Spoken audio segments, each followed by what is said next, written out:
ಏನು ಟ್ರಿಕ್ ಅಂತಕ್ಕಂಥದ್ದು ಏನಿಲ್ಲ. ನಾನು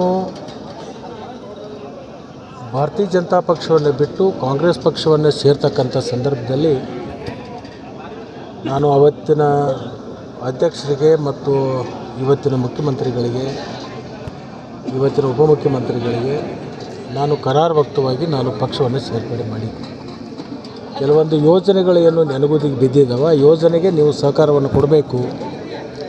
ನಾನು ಪಕ್ಷಕ್ಕಾಗಿ ದುಡಿತೀನಿ, ಪಕ್ಷಕ್ಕೆ ಹೆಚ್ಚು ಕ್ಷೇತ್ರದಲ್ಲಿ ಗೆಲ್ಲಿಸಲಿಕ್ಕೆ ನಾನು ಕೂಡ ನಿಮ್ಮ ಜೊತೆಗೆ ಸಹಕಾರಿ ಆಗ್ತೀನಿ ಅಂತಕ್ಕಂಥ ಒಂದು ವಿಚಾರವನ್ನು ನಾನು ಅವ್ರು ಹೇಳಿದಾಗ ಅವರು ಅತ್ಯಂತ ಸಂತೋಷದಿಂದ ನಾನು ಕೊಟ್ಟಿರ್ತಕ್ಕಂಥ ಎಲ್ಲ ಮನವಿಯನ್ನು ಸಹಾನುಭೂತಿಯಿಂದ ಇವತ್ತು ಪರಿಶೀಲನೆ ಮಾಡಿ ನನಗೆ ಹಣವನ್ನು ಒದಗಿಸಿಕೊಟ್ಟು ಅಭಿವೃದ್ಧಿ ಕೆಲಸಗಳನ್ನು ಮಾಡಲಿಕ್ಕೆ ಸಹಕಾರವನ್ನು ಕೊಟ್ಟಿರ್ತಕ್ಕಂಥ ಮುಖ್ಯಮಂತ್ರಿಗಳಿಗೆ ಮತ್ತು ಉಪಮುಖ್ಯಮಂತ್ರಿಗಳಿಗೆ ಮತ್ತು ಇನ್ನುಳಿದಿರ್ತಕ್ಕಂಥ ಎಲ್ಲ ಸಚಿವ ಸಂಪುಟದ ಎಲ್ಲ ಮಂತ್ರಿಗಳಿಗೂ ಕೂಡ ನಾನು ನಮ್ಮ ತಾಲೂಕಿನ ನನ್ನ ಕ್ಷೇತ್ರದ ಜನತೆ ಪರವಾಗಿ ಅವರಿಗೆ ಅಭಿನಂದನೆಗಳನ್ನು ಸಂದರ್ಭದಲ್ಲಿ ಹೇಳಿದೆ.